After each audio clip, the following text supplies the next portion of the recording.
உங்களுடைய பெண் பிள்ளைகளுடைய போனை வாங்கி பாருங்க. கொடுக்கறதுக்கு மறுக்கிறாங்க அப்படின்னு சொன்னா அதுல தவறு இருக்கு அப்படிங்கறத கண்டிப்பா பெற்றோர்கள் புரிஞ்சுக்கணும். என்ன நடக்குங்கிறத நான் சொல்றேன். அந்த டீனேஜர் கடந்து வந்ததுனால நான் அதை சொல்றேன். இன்ஸ்டாகிராம் அப்படின்னு ஒண்ணு இருக்கு, உங்க எல்லாருக்கும் தெரியும்னு நினைக்கிறேன். அதுல போட்டோ போடலாம். இன்னொரு விஷயம், உங்களுக்கு தெரியாம போட்டோ போடலாம், உங்களை மறைச்சு வச்சுட்டு போட்டோ போடலாம். எவனுக்கெல்லாம் காட்டணும்னு தோணுதோ அவனுக்கு மட்டும் காட்டி போட்டோ போடலாம். டெக்னாலஜி. உங்க பெண்கள் பிரைவேட் அக்கௌண்ட் வச்சிருக்காங்க அப்படின்னா கண்டிப்பா அதனுடைய பாஸ்வேர்டு உங்ககிட்ட இருக்கணும். என்னோட போன்ல இருக்கக்கூடிய இன்ஸ்டாகிராம் ஐடியும் என் அம்மாவினுடைய போன்ல இருக்கக்கூடிய இன்ஸ்டாகிராம் ஐடியும் சேம்.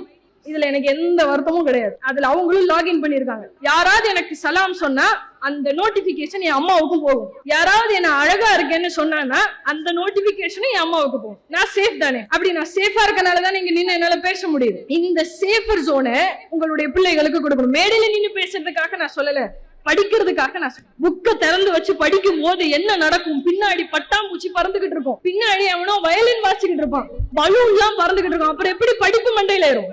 அப்ப நீங்க என்ன பண்ணுவீங்க? உனக்கு தான் வரமாட்டேங்குதுல, கல்யாணம் பண்ணிக்கன்னு சொல்லி அனுப்பிச்சு வச்சிருவீங்க. அப்ப உங்களுடைய பிள்ளைகளுக்கு சொல்லி கொடுக்கணும். ஒருத்தன் வருவான், ஒரு ஷைத்தான் வருவான், ஒரு இப்லீஸ் வருவான், உன்னை அழகா இருக்கேன்னு சொல்லுவான். அப்ப நீ என்ன பண்ணுவ? என்ன பண்ணுவாங்க உங்களுடைய குழந்தைகள்? என்ன பண்ணுவாங்க பெண் பிள்ளைகள்?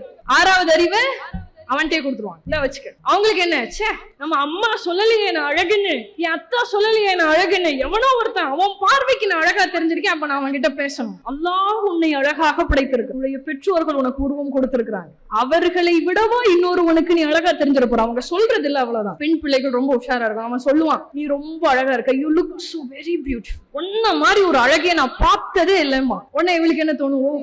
உண்மையிலுமே அவனுக்கு நம்மள பிடிச்சிருக்குது போல. அவன் என்ன பண்ணுவான்? டிபில இந்த மாதிரி ஐபோனை வச்சிருப்பான். ஒரு 1 லட்சம் 1.5 லட்சம் வருது இல்லையா? அப்ப அவன் அந்த பொண்ணுக்கு என்ன தோணுச்சா, பெரிய பணக்காரனா இருப்பான் போல. 14-15 வயசுல ஒரு 17 வயசுல ஒரு ஐபோன் வச்சிருக்கான்னு, அந்த வீடு வசதியான வீடு அப்படின்னு அவளே நினைச்சுப்பா. ஆனா அது அவனோட போன் இல்லைங்கிறது அவளுக்கு தெரியாது. யார் சொல்லி கொடுக்கணும்? அதை யார் சொல்லி கொடுக்கணும்? பெற்றோர்கள் சொல்லி கொடுக்கணும்.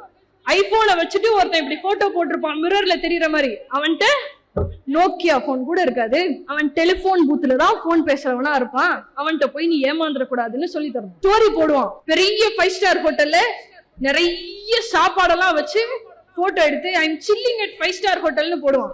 கஞ்சிக்கு கூட அவனுக்கு வழி இருக்காது. எவனோ ஒருத்தனோட ஸ்டோரியை ஸ்கிரீன்ஷாட் எடுத்து போட்டிருக்கான். அவன்கிட்ட எல்லாம் போய் மாட்டிக்காதன்னு யார் சொல்லி கொடுக்கணும்? யார் சொல்லி கொடுக்கணும்? பெற்றோர்கள் பிள்ளைகளுக்கு சொல்லி கொடுக்கணும். ஆடி கார் முன்னாடி நின்னு ஸ்டைலா போஸ்ட் கொடுத்திருப்பான். ஷேர் ஆட்டோல போறதுக்கு அந்த நாய்க்கு வக்கு இருக்காது, அந்த இப்ளீஸ்க்கு அது இருக்காது. உங்களுடைய பிள்ளைகளுக்கு அதை சொல்லி கொடுக்கணும். இதுல எதுவும் தப்பு இல்லையா? உங்க பிள்ளைகள் தானே, உங்களுடைய பிள்ளைகள் தானே. நான் மேடையில நின்னு பேசுறேன், என் வீட்டுல என்ன ரொம்ப செல்லமா வளர்த்திட்டாங்க அப்படின்னு நான் சொல்ல முடியாது. தப்பு செஞ்சா அடி விழும், அடி வாங்கியிருக்கேன். அதுக்காக நான் உங்ககிட்ட கோவிச்சுக்க முடியுமா? அதுக்காக நான் அவங்க எனக்கு அம்மா அத்தா இல்லைன்னு சொல்லிட முடியுமா? எதற்காக பெற்றோர்கள் அப்படி ஒரு பயத்தை வச்சுக்கிறீங்க?